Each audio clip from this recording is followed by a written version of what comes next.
Are you holding yourself back because you think you have this fear of failure?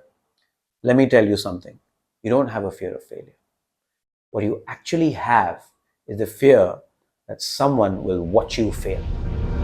Hi, my name is Jay, and over the last 5 years, I've worked with hundreds of clients. A lot of them had this fear of failure. This fear that was preventing them from doing what they wanted to do, whether it was starting a business or moving forward in their personal lives. This fear of failure is crippling. What I've realized is that the fear of failure is a result of deeper subconscious beliefs. So, in this video, we're going to uncover 10 subconscious beliefs that lead to the fear of failure.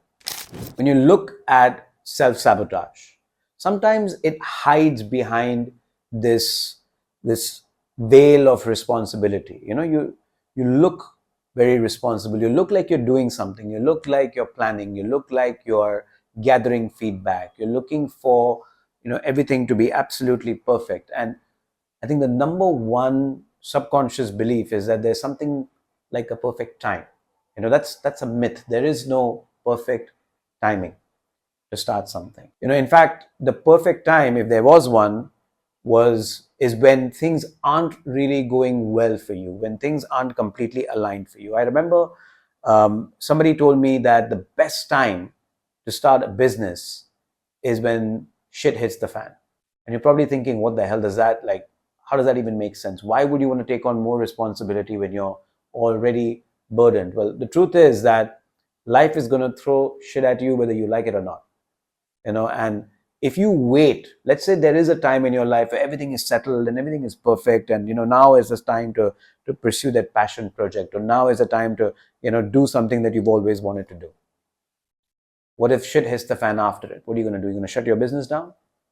So this whole thing of this obsession with finding the perfect time, it's a myth. There is no such thing. In fact, start it when things are not going well. Start your business, or start whatever that pursuit that you want, that hobby, whatever you want to do. Start it now. Take a small step. If you don't, you're never going to start. Another thing that I see that people struggle with when they want to move forward is that they want validation from somebody else about their plans. So now you've got a plan, you've got a perfect plan, it makes sense to you, but you now want your parents' validation. Hey, like, is this something I should do? And or maybe you want your wife's validation, or maybe you want your husband's validation, or maybe you were looking for advice from a friend. And there's nothing wrong with getting feedback or advice. It's just you have to ask yourself, who are you taking advice from? I see people sometimes that they want to invest, right? They want to invest their money, they want to grow their wealth. They go to people who are broke, asking for advice. Like, no offense, but if you're going to your father or your mother who's not done a very good job of making money in their lives, and you wanna be the first person in your family to make money, and you go to your father and ask him, hey, should I invest in this? Hey, should I do this? Should I start this business? I'm sorry, but he's got no experience. He might be your father, give him all the respect and love for that, but if he's never done what you want to do, how does it make sense asking him? So, if you're waiting for validation, somebody else to give you the go-ahead signal, somebody else to give you an applause before you move, the truth is you probably move too late, or you're never going to move. And then even after that, there's this whole comparison game that we get into. You start comparing your progress with the progress of somebody else. I've got this friend, and she's amazing, amazing, beautiful at what she does. I'm not going to say what she does. She's a performer, but I'm not going to go into more detail. She's amazing, like probably the best I've ever seen. But somehow she gets frozen when she sees somebody else doing better than her. Now, the truth is that there's always going to be somebody who's a little bit better than you at something that you do. Maybe you're a bodybuilder, and you're going to find somebody has got bigger arms than you do. Maybe you've got bigger legs, or somebody maybe making slightly more money than you do. Well, maybe that's because you may have a better product, but they've done better marketing. So comparison is a great way to take the wind out of your sails. And if you want to compare, look for things that the other person is doing that you're not doing that you could try.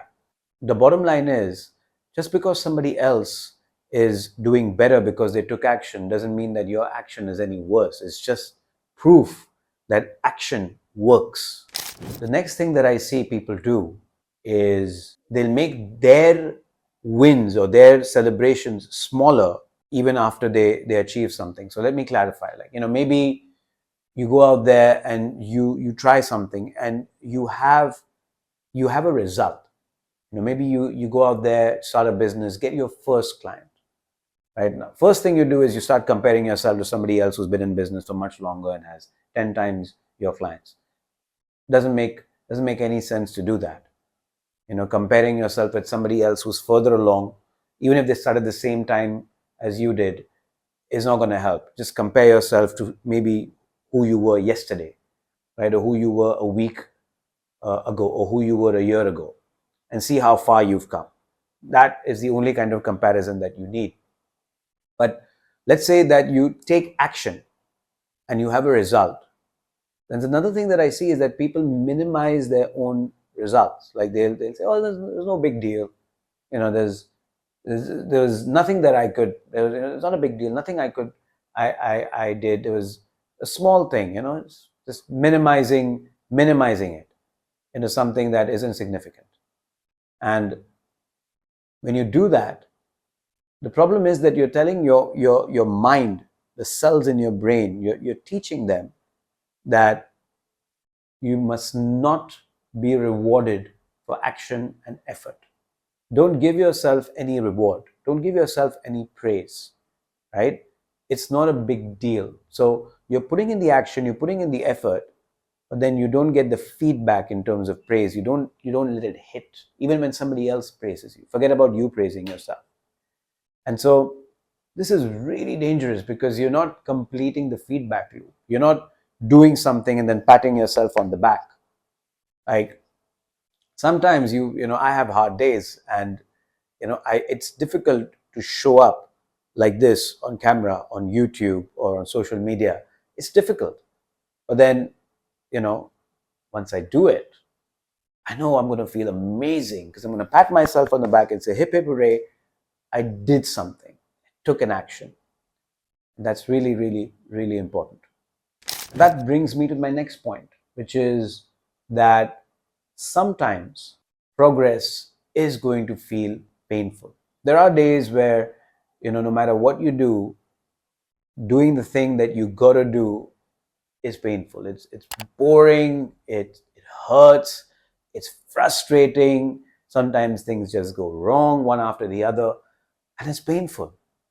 And sometimes the pain of change can look a lot more than the pain of staying the same. And we get stuck in a comfort zone.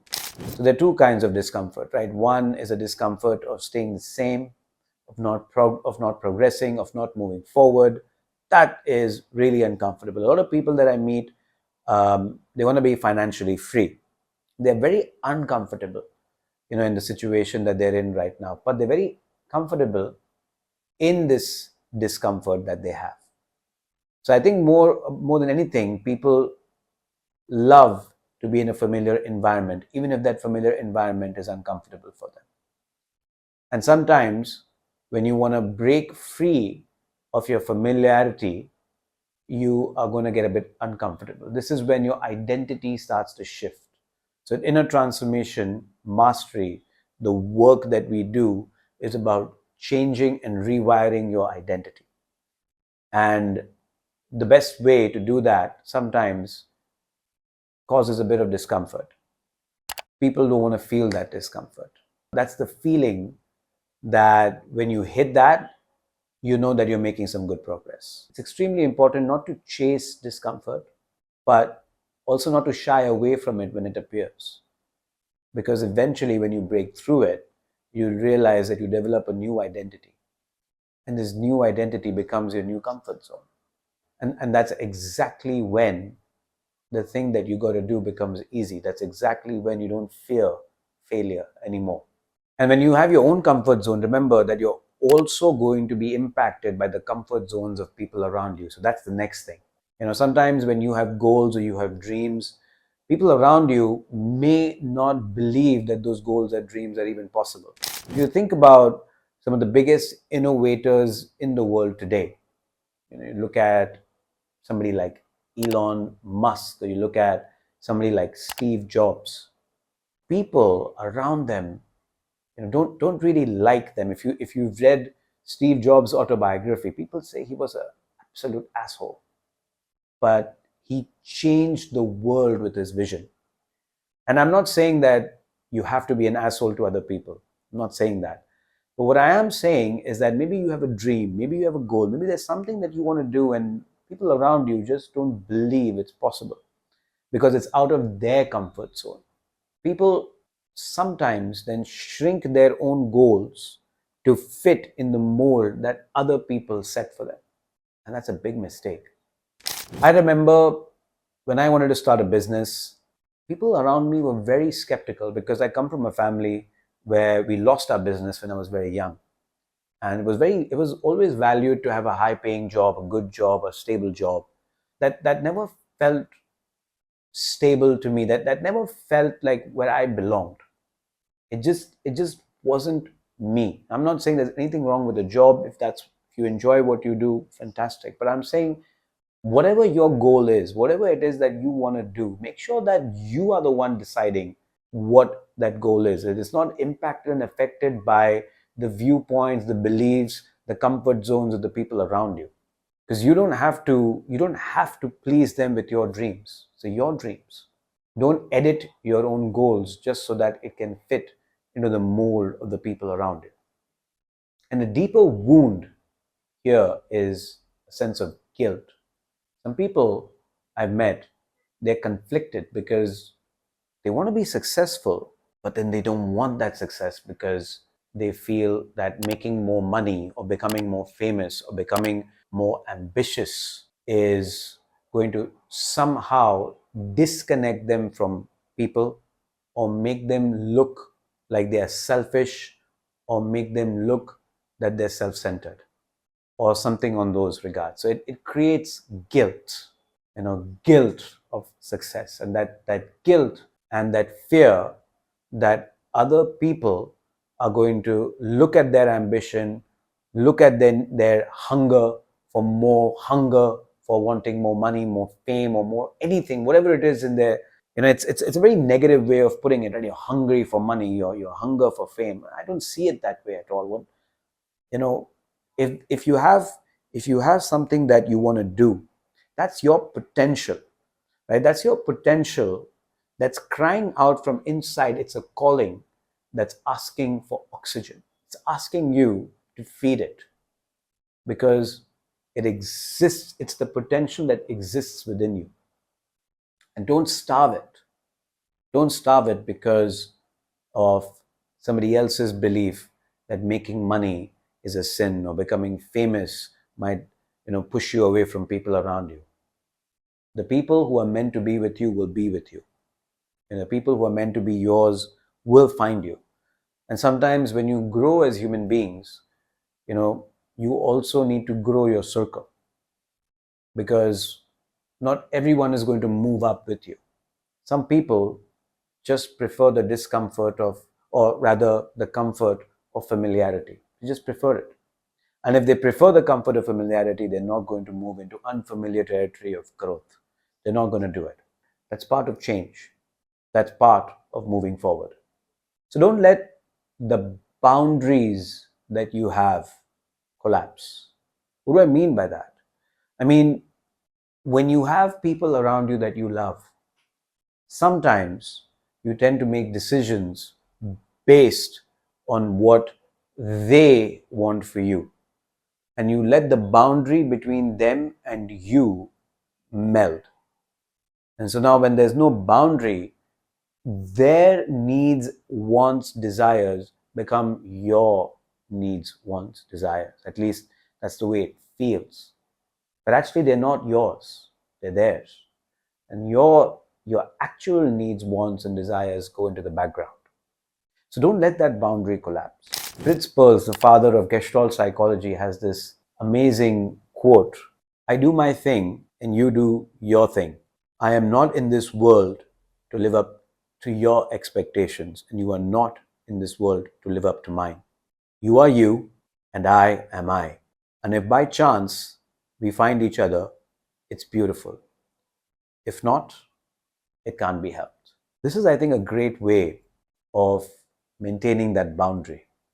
And remember this, if you're somebody who is struggling, you have big dreams in your life, or you're silently suffering because there's this fear. You're not able to pinpoint what it is. It's a pattern. It keeps repeating. You keep doing things, keep promising to yourself that, you know what, tomorrow is going to be different. Tomorrow is going to be different. Tomorrow is going to be different. Nothing changes. Remember that you're not lazy. You're not afraid of failure. You're just attached to an identity of yourself that feels safe playing it small. But your future doesn't need you to plan more. You don't need to have the perfect plan. What it needs is to take that one step. If this stirred something inside of you, if this resonates with you, then that's not random. That's something that's calling out from the inside.